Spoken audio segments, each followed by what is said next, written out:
Yeah, it goes everybody. Today we'll continue on with a game called Katawa Shoujo. Where were we? May 21. Yeah, here we are. I'm Mako Ibarazaki. I'm his mother. Pleased to meet you. Well, that explains it. She's like a taller, older, better endowed Emmy. Apart from her hair being a darker shade than Emmy's, there's really no mistaking the resemblance. Sorry, I'm Hisao Nakai. And really, you don't have to apologize for not introducing yourself, Mrs. Ibarazaki.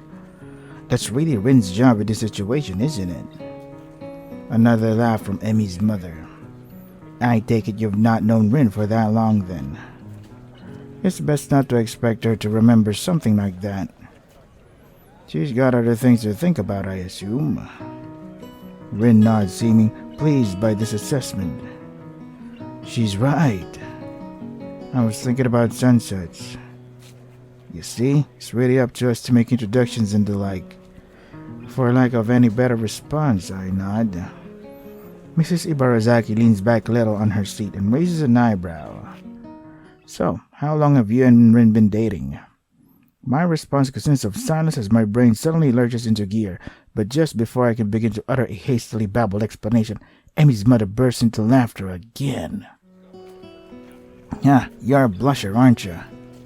I don't know if there's any way to keep my dignity in this situation, so I settle for a mumbled response. Baby.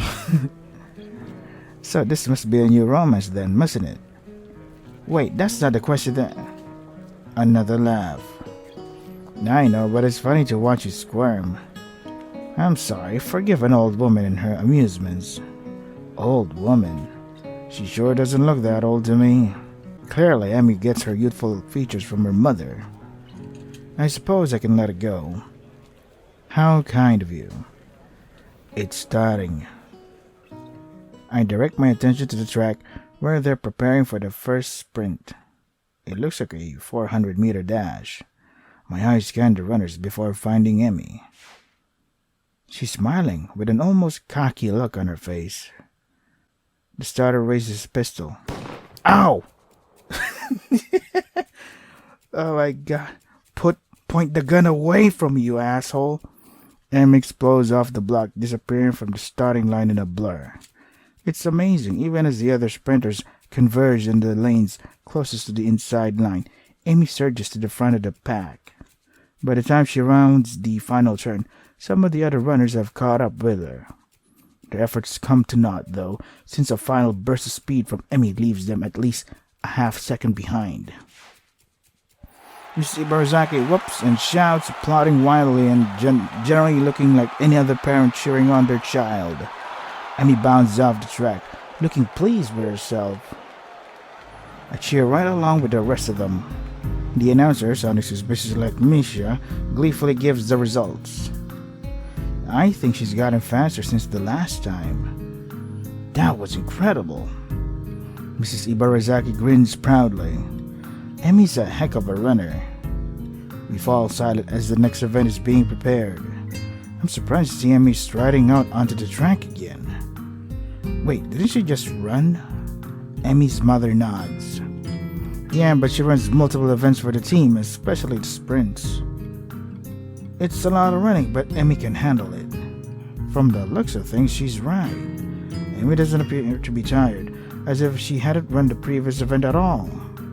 If not for the sweat visible on her shirt, you'd never know. Which event is this? It's the 200-meter dash.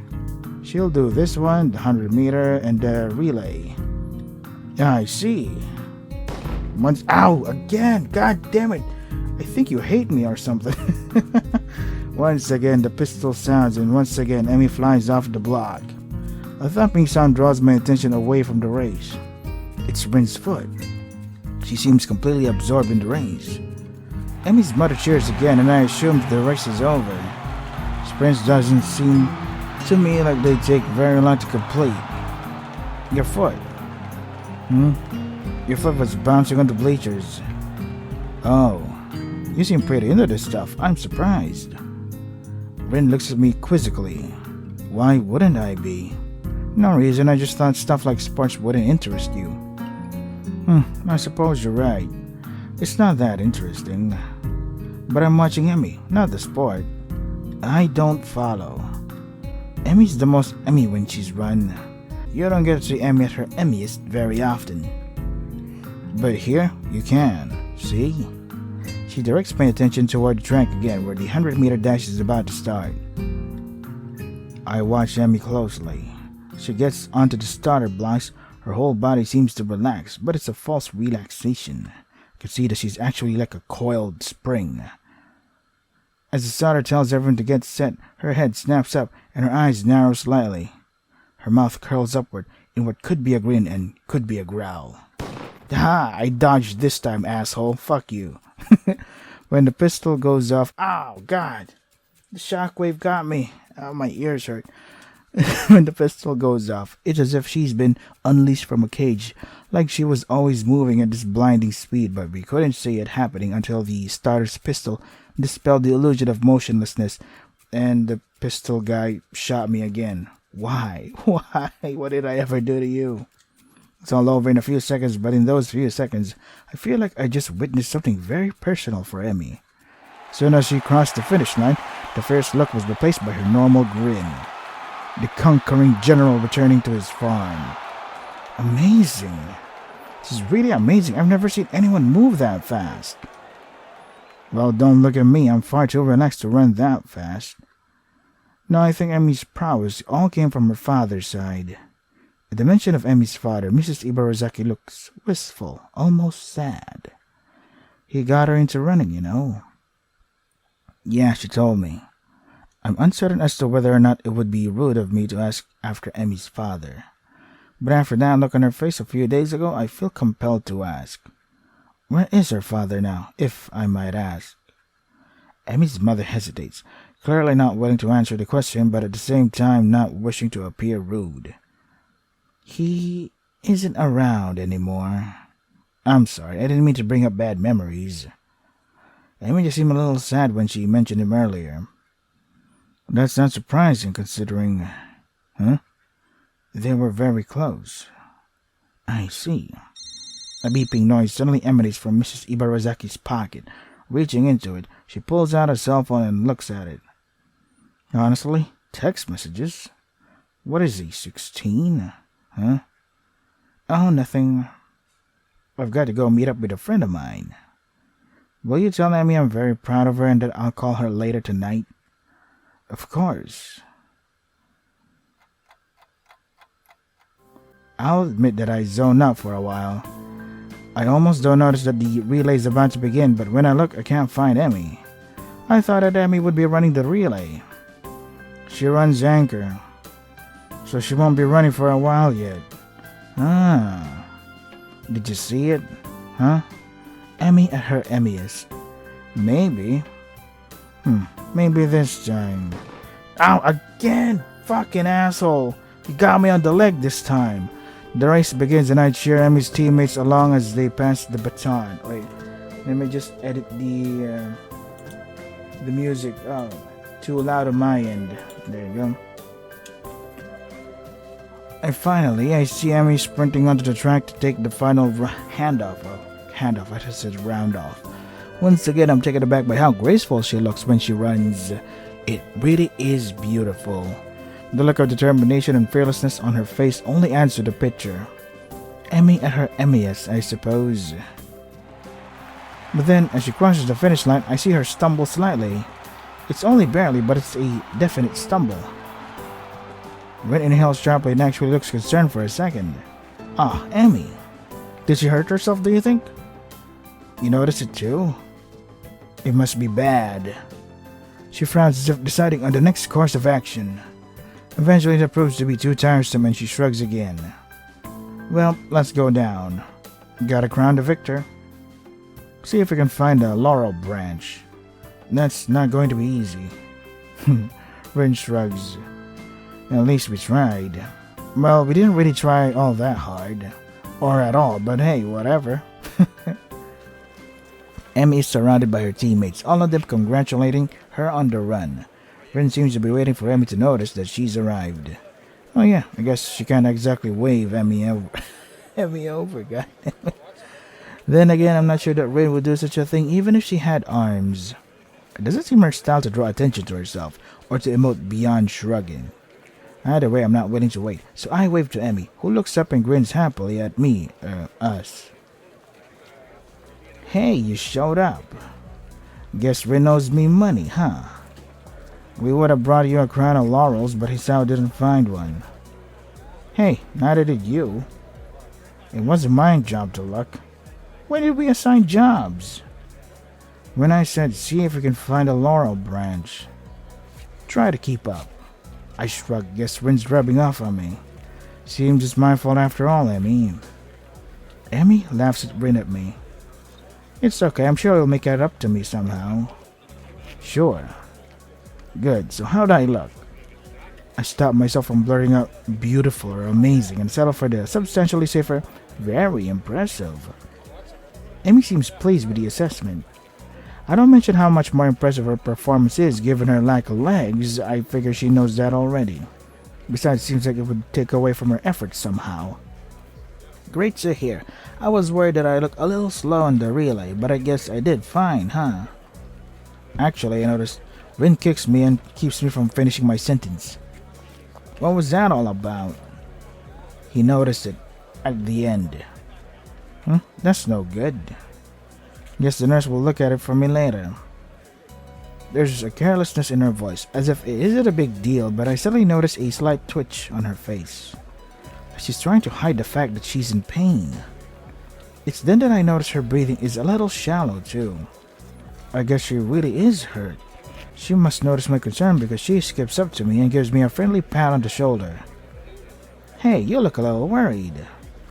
I'm fine, really. Just sore from all the running is all. And come on, a little pain isn't going to stop me. No? Emmy grins and for a moment she looks like she did during her sprint. Fierce and unconquerable. Or to put it another way, really beautiful. Hasn't yet. Well then, I guess I shouldn't worry, huh? Damn right, I'm Emmy Ibarazaki, fastest thing on no legs. I don't stop for anything. Impressive. Emmy giggles and then seems to remember something. Oh, before I forget. Rin and I are going to do something next Sunday as a post-track meet celebration. You should come along. Normally we do it the day after, but since the track meet was on a Sunday, I've got homework and class and all that stuff to take care of. Plus our morning run, of course. Right, of course. Alright, your mom wanted to say she's proud of you. She'll call you later tonight. I thought I saw her in the stands. I'm glad she made it. Used to be my dad who showed up to my meets, but mom's done a pretty good job of taking over. She shivers slightly, and I realize that she's still all sweaty. A breeze has started to blow too. I'm not cold at all, and I've got my jacket with me, so without a word I throw it around her shoulders. Amy jumps slightly and then grins at me. Hey, thanks. It's getting a little cold, I guess. Yeah, look like it. Just as I begin to wonder whether or not giving Emmy my jacket could be taken the wrong way, a boy in a track uniform approaches. Hey Emmy, you're going to miss the medal ceremony. Oh yeah, thanks. She turns to Rin and myself. You don't have to stick around for this part, it takes forever. Besides, you should get cracking on your homework now if you don't want to be up late, Hisao. Morning run tomorrow, don't forget. How could I? Good point, I mean it's spending time with me after all. With this, she waves quickly and dashes off to receive her medals, or whatever they pass off as a medal these days. Rin and I head away from the track, Rin remaining deep in whatever thought she has for most of the walk back to her dorm. As I see her off, she speaks up. You're probably not getting that coat back, I think. I'm sure I'll get it back eventually. Interesting. Take it as it comes, huh? Very Emmy-ish. With this odd statement, she turns and heads into the building. Honestly, was it that big a deal? Emmy was called in, unless I'm mistaken, in pain. Giving our solution to at least one of those problems seems like an obvious reaction. Though I guess there is a chance I could lose myself if Emmy never remembers to return it. I guess Rin has a point. Still, I can't bring myself to muster much worry over the whole thing. After all, it's been getting warmer lately. I don't need a jacket. Odd, I think I used to be a little more responsible with my stuff. Emmy-ish, huh? Maybe that's not really a bad thing.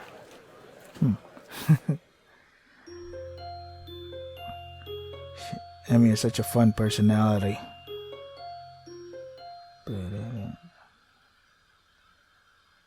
Okay. You haven't been forgetting to take your medicine, have you? I'm catching a little murmur. You should take it easy for a few days. The nurse's words hurt me far more than the exhaustion of the morning run ever could. Take it easy for a few days? I knew I should have kept quiet. I kept my eyes on the floor, feeling like a complete idiot. Of course I had been remembering to take my medicine. I've been rushing out of my room to get to the track before Emmy. After the track meet a few days ago, I felt inspired. So I've been running warm-up laps in the morning before Emmy shows up. Whoa. But then today, while she and I were running, I felt a little pain in my chest. It was only slight, and it was only for a second, so I mentioned it to the nurse. Honestly, it wasn't that bad. I mean, I kept running and finished just fine, so really, it couldn't have been that bad. Why do I feel like I'm making excuses to the nurse? Moreover, why do I feel I need to justify continuing to run despite the pain? Really, it comes down to my being unwilling to concern Emmy, who seemed concerned anyway. I'm not sure how she was able to tell there was anything wrong, but she claims I stumbled a little. She's the one who insisted I tell the nurse, so now I feel bad for worrying her at all. The nurse is shaking his head ruefully, while Emmy paces outside the room. This is how I know it's difficult for you to get into a new routine, but if you don't want to find yourself in a lot of trouble, you're going to have to try harder. You can't afford to forget your pills and you can't push yourself too hard. But if I don't push myself, how will I improve? I don't know where that came from. The nurse seems to have an idea. Now, where have I heard that before? He laughs and pats me on the shoulder. She's rubbing off on you, I guess. His expression changes again and he's back in serious mode. Look, I'm not saying you shouldn't push yourself, but that doesn't mean you shouldn't be taking your medication, and it doesn't mean you shouldn't stop if your chest starts to bother you. I prefer not to have any fatalities while I'm on staff here. A bit of a lofty goal, to be sure, but I'm always up for a challenge. I hate to admit it, but I think he's right. I've got to remember to take my medication. You're right. I'm sorry to worry you. Who's worried? You're a smart kid, right? I know you can be responsible, Hisao. A situation like yours, you've got to learn to be responsible fast. I know. His expression suddenly becomes devious. I suppose you've started to enjoy your runs with Emmy then, eh? Yeah, they've been really helping me. I mean, until today, I was feeling a lot more healthy. Plus, it's really impressive to see Emmy run. Did you see her at the track meet? She was incredible. The nurse nods, grinning all the while. That she was, Hisao. I watched her first couple of races before I had some business to take care of, but she told me all about it. Kind of you to loan her your jacket, by the way. Huh? Yeah, it wasn't that big a deal. I had honestly forgotten all about that. I still haven't gotten it back. The nurse gets a smile that makes me feel like he's just made a joke. Not to you, but Emmy certainly appreciated it. And I know she appreciates your running with her in the mornings. This one catches me off guard a little. Sure, she mentioned that it's easier to keep to a schedule with an extra person, but I didn't think I was doing her a favor at all. I thought she was doing me the favor of helping me follow the doctor's orders. She tries harder when you're around. If there's someone else running with her, she's going to push herself more. And she tries even harder when you're around because, well, it's you. What the heck does that mean? Oh, you'd love to know, wouldn't you? He laughs in the style of evil megalomaniacs. Now seriously, it's because you're her friend. If Rin ran with her, I'm sure she'd do the same. Well, probably. But that's not the point. The point is you're helping her, even if you don't know you are. And she's grateful for that, even if she never says it. What do you mean, even if she never says it? Emmy doesn't talk a lot, but she and I have known each other for long enough that I can read her most of the time. I'll admit it, I have no idea what he's talking about. Emmy always seems pretty talkative to me. I see. The nurse suddenly realizes that he's been rambling and stops talking, looking a little embarrassed. Anyway, you don't have to stop your morning exercise. Just walk the track instead of running for a few days. Let things calm down. And take your damned medicine. I laugh as I exit the office, bumping straight into Emmy. Whoops, sorry about that. Are you okay? What did the nurse say? Do you need to go to a hospital? Oh my gosh, it was my fault, wasn't it? I've been pushing you too hard, haven't I? I'm a horrible person. The words pour forth like a torrent. She's really agitated. I didn't expect her to be this concerned about me, to be honest. Gotta calm her down, but how the hell do I do that? I do the only thing I can think of. I give her a hug. What? Okay. Amy tenses up slightly, so I pat her head in what I hope is a reassuring manner. Hey, settle down. I'm fine, okay? No worries. I can feel Amy's body relax as I continue to assure her I'm fine. Her arms wrap around me as if she's trying to confirm that I'm not about to fall over dead. I catch a whiff of her hair. It smells like sweat or how adrenaline should smell. It's the scent of activity. Oh man. And a hint of strawberries from her shampoo, I suspect. I just need to remember to take my medicine, that's all. Don't worry about it. It's not your fault.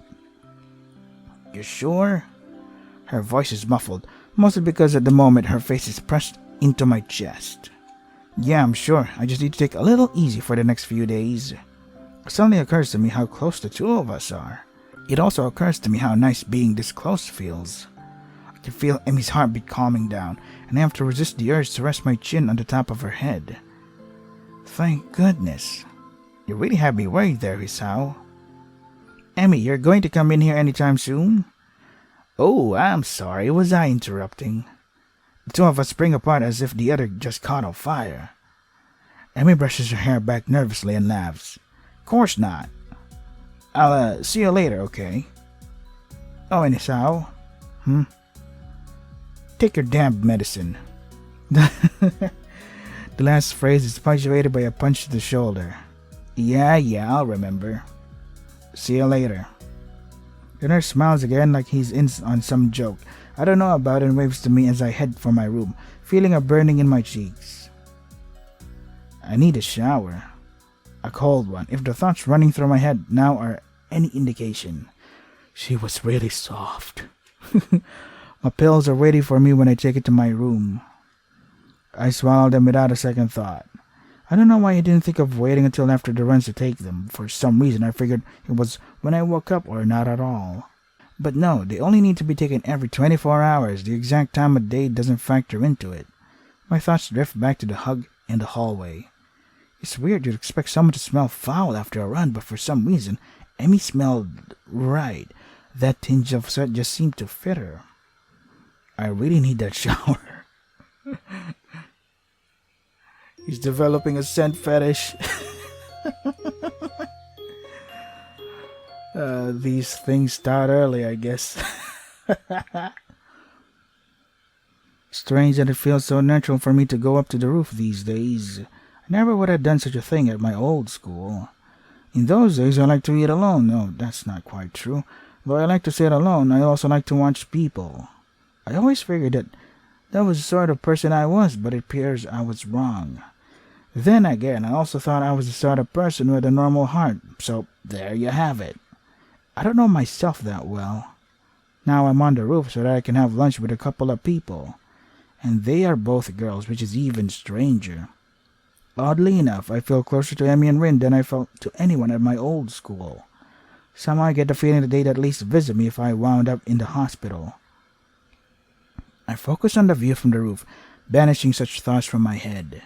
There's a light breeze blowing, and the sun is shining high in the sky. The sky itself is deep blue, with hardly a cloud in it. It's gotten pleasantly warm, and as I sit down to wait for my friends, I close my eyes and enjoy the feeling of the sun seeping into my skin. Cool. And then we woke up. Voices intrude upon the edge of hearing. Seems to have fallen asleep on us, Rin. Maybe he's faking to lull us into a false sense of security. Why would he do that? No idea. Still, you make a good point. We should kick him or something to make sure he's really asleep. Huh? What? Emmy looms over at me, only a short girl can, peering at me intently. Oh, you're awake. I guess we don't have to kick you then. Was it part of your master plan? What are you talking about? Emmy shrugs, her twin tails bouncing with motion. I'm not sure either. You must be pretty tired to fall asleep out here. Although it's pretty comfortable, I suppose. She plops down next to me and begins to eat. Rin sits opposite from the two of us, a move which only makes me more aware of the girl sitting next to me. If I didn't know any better, I'd swear Rin did it on purpose. I concentrate on my food, trying to tune out the majority of the conversation that Rin and Emmy are having. Despite my best efforts, however, I still find myself glancing over at Emmy whenever she speaks. I notice how she purses her lips when she's thinking about something, squinting slightly as if that would improve her thinking ability. Rin says something that makes Emmy laugh, and I notice, perhaps for the first time, how she laughs with her whole body, rocking back and forth, head thrown back, almost like she's about to fall over. Adorable. I probably look like a creep. It's about time that I realize Emmy's looking at me, her voice raised slightly, so she's probably just asked me a question. Huh? Sorry, I kinda zoned out for a moment there.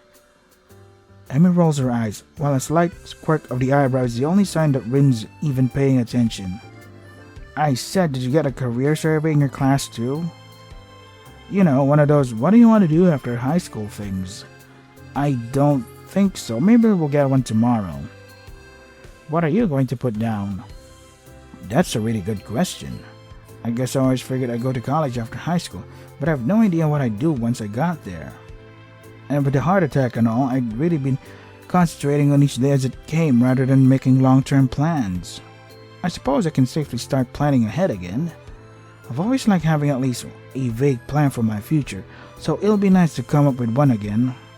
Of course, it doesn't change the fact that right now I've got absolutely no clue. I always kind of assumed I'd figure it out in college, that or just become a salaryman. That's pretty popular. But do I really wanna? That's a tough question. I guess I don't really want to do anything. You don't sound very excited about that one, do ya? She laughs as she says this, and I'm caught up in her laugh again. It's so girlish, high and giggly like a, well, part of the cliche, like a babbling brook. It bubbles out of her, starting in her belly and working its way up her throat. I can't help but laugh myself. It's infectious. Yeah, I guess I'm pretty unhappy with the salaryman idea. But to be honest, I haven't given much thought to the future recently. I suppose that these days I've been more concerned with living one day at a time. Amy considers this for a moment and grins. That's a pretty good idea, Hisao. I just wrote down pirate. I'm momentarily stunned that I start laughing. Stopped myself and managed to gasp out a question. You're not actually serious, are you? Emmy looks mock offended. Well, I've got the legs for it already, so I just kind of figured. Even Rin seems amused by this. Just you wait, I'll be the terror of the high seas. I'll show you all. I've even been working on my pirate voice. He suddenly springs up and begins swaggering up and down the rooftop, shouting orders. Yar, me heartless, give him a broadside with the long guns. We'll wear their guts for garters. Do you even know what that means? Rin's unexpected interruption stops Emmy in her tracks. Not really. But it's all in the delivery. The ringing of the bell prevents her from demonstrating her point further. Emmy dashes off immediately, leaving Rin and myself alone on the roof. Rin stares at me intently for a few moments. Is there something wrong? Rin considers this question closely for a moment. After a lengthy pause, she shakes her head.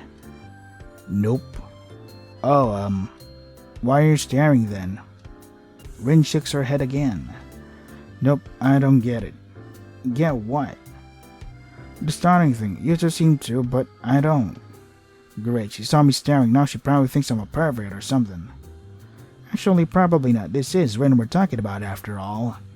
Still, I feel the need to defend myself. I wasn't staring, I was just tired. Rin actually snorts at this, but she doesn't say anything. No, really, I was just distracted is all.